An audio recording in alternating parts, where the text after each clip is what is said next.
खबर के साथ तो भजन सरकार के मंत्रियों के संभावित नाम जो है वो कुछ सामने आए हैं। मदन दिलावर, पबाराम बिश्नोई को बनाया जा सकता है मंत्री, क्योंकि आज मंत्रिमंडल का विस्तार होना है। राजस्थान में दोपहर 3:15 पर मंत्रिमंडल का विस्तार होगा और उससे पहले कुछ नाम जो है वो एनडीटीवी के पास मौजूद है, जिसमें सुमित गोदारा का नाम भी शामिल है। पुष्पेंद्र सिंह राणावत, नौक्षम चौधरी को भी बनाया जा सकता है। भजन कैबिनेट के मंत्रियों के संभावित नाम सामने आए हैं। मदन दिलावर, पबाराम बिश्नोई को बनाया जा सकता है मंत्री।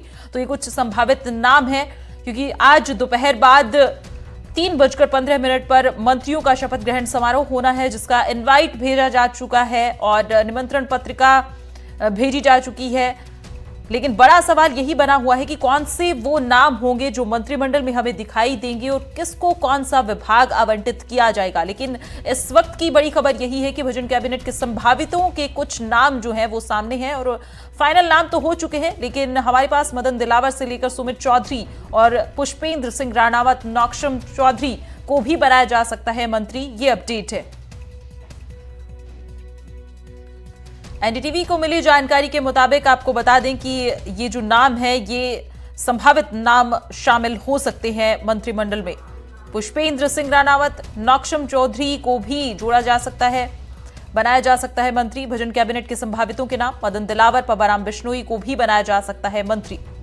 सुमित गोदारा को भी मंत्री बनाया जा सकता है, क्योंकि जब से सरकार का गठन हुआ है उसके बाद से लगातार ये एक बड़ा क्वेश्चन मार्क बना हुआ है कि मंत्रिमंडल का विस्तार कब होगा। क्या मंत्रिमंडल बहुत बड़ा होगा? और हमारे साथ इस खबर पर ज्यादा जानकारी लिए वीरेंद्र, हमारे संवाददाता, हमारे साथ जुड़ गए हैं। वीरेंद्र, आपसे जानना चाहूंगी कि कुछ नाम तो हमारे सामने आए हैं और वो कौन कौन से नाम हैं जो शामिल हो सकते हैं और आपके पास फिलहाल क्या जानकारी है इस पर?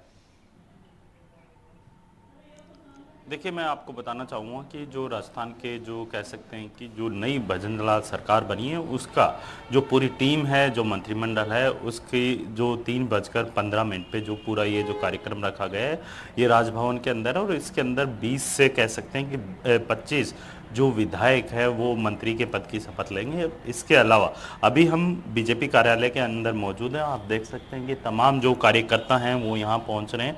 और वहीं अगर विधायकों की बात की जाए तो मदन दिलावर है वो बीजेपी मुख्यालय पहुँचे हैं।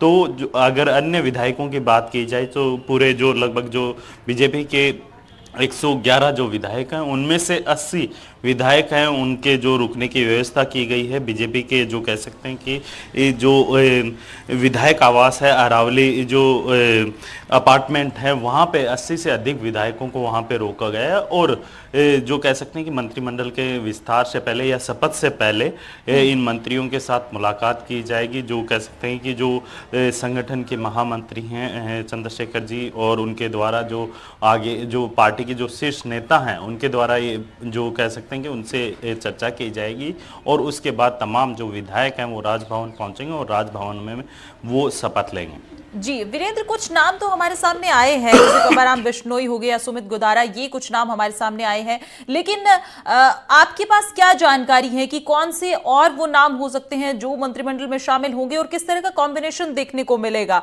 क्या युवा और अनुभवी वहां पर लोग हमें मंत्रिमंडल में देखने को मिलेंगे, या फिर जिस तरह से हमने देखा कि पहली बार के विधायक भजन लाल शर्मा, उन्हें मुख्यमंत्री बनाया गया, क्या इस तरह से कुछ युवाओं पर भरोसा जताया जाएगा या क्या कुछ कैबिनेट में देखने को मिलेगा? इस पर क्या जानकारी है आपके पास?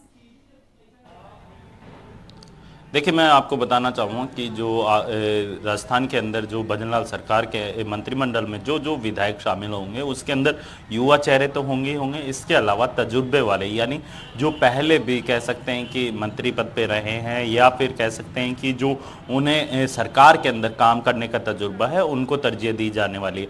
इसके अलावा अगर बात की जाए, आप देखेंगे कि तमाम जो कह सकते हैं कि पूरे प्रदेश के अंदर बीजेपी 115 सीटें लेके आई है और उसमें से 3 जो विधायक है उनको जिम्मेदारियां सौंप दी गई है। बाकी शेष बचे हुए 111 जो विधायक है वो शेष बचे हुए हैं, तो उनमें से ऐसे चेहरों को शामिल किया जाएगा जो कह सकते हैं कि जिनकी छवि साफ हो, समाज के अंदर उनकी अच्छी पकड़ हो, जाति के अंदर उनकी अच्छी पकड़ हो, क्षेत्र के अंदर कहीं ना कहीं अच्छी पकड़ हो। तो इन तमाम चीज़ों को ध्यान में रखते हुए बीजेपी अपनी पूरी रणनीति तैयार करेगी। और सबसे बड़ी बात यह है कि जो मदन दिलावर है, उनका नाम तो है, हम चला ही रहे हैं। इसके अलावा जोगेश्वर गर्ग हो गए, इसके अलावा जो जेठानंद व्यास हैं, ये भी नाम काफ़ी ज़्यादा चल रहा है। जो अगर महंत प्रतापपुरी की अगर बात की जाए तो महंत प्रतापपुरी भी काफ़ी आगे हैं। सुमित गोदारा का भी नाम हम लगातार अपने दर्शकों को बताते रहे। इसके अलावा अगर देखेंगे आप कि तमाम जो ऐसे विधायक जिनकी कह सकते हैं कि पहली बार, जिस तरीके से आपने देखा कि पहली बार के जो विधायक भजनलाल शर्मा हैं वो विधायक बन के आते हैं और फिर उन्हें प्रदेश की बड़ी जिम्मेदारी दी जाती है, तो कहीं ना कहीं कह सकते हैं कि जो पार्टी के तमाम जो अन्य जो शेष बचे हुए जो विधायक हैं उनके अंदर एक उम्मीद जगी हुई है कि शीर्ष नेतृत्व, क्या पता उन्हें कौन सी जिम्मेदारी, या कह सकते हैं कि मंत्रिमंडल में जो मंत्रिमंडल जो आज विस्तार किया जाएगा भजनलाल सरकार का, उसके अंदर उन्हें जगह दी जा सकती है। तो सभी विधायकों को यहाँ जयपुर बुलाया गया है और कह सकते हैं कि जो 20 से जो 22 जो विधायक हैं उनको यहाँ पे मंत्री पद की शपथ दिलाई जाएगी। और इसके अलावा अगर बात की जाए, आप देखेंगे कि बीजेपी कार्यालय के अंदर अभी जो संगठन के तमाम जो लोग हैं वो यहाँ पहुँच रहे हैं और उनकी जो कह सकते हैं कि संगठन महामंत्री जो चंद्रशेखर जी हैं उनके साथ चर्चा की जा रही है।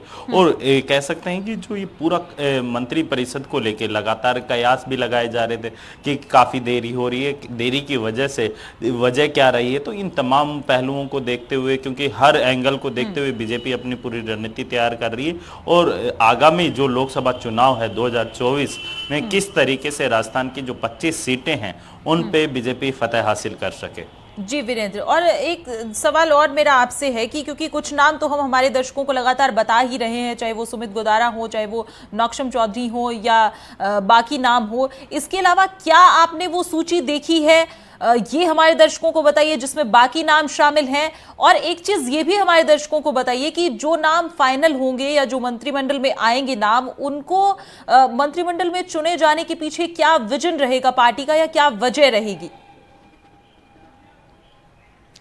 देखिए, मैं आपका जो पहला सवाल है उसके अंदर आपको बता दें कि जिस तरीके से लगातार कयास भी लगाए जा रहे थे मंत्रिमंडल को लेके, तो जाहिर सी बात है ये जो सूची है कौन कौन मंत्री बनेंगे, कौन मंत्री पद की शपथ लेंगे, या फिर किसको कैबिनेट मिनिस्टर बनाया जाएगा या फिर किसे स्वतंत्र प्रभार दिया जाएगा, तो ये तमाम बिंदुओं को लेके ये जो कह सकते हैं कि जो सूची है वो अभी तक सामने नहीं आ पाई है। और लोग कयास भी लगा रहे हैं, लगातार मीडिया रिपोर्ट्स में दिखाया भी जा रहा है कि इनका नाम सबसे आगे चल रहा है।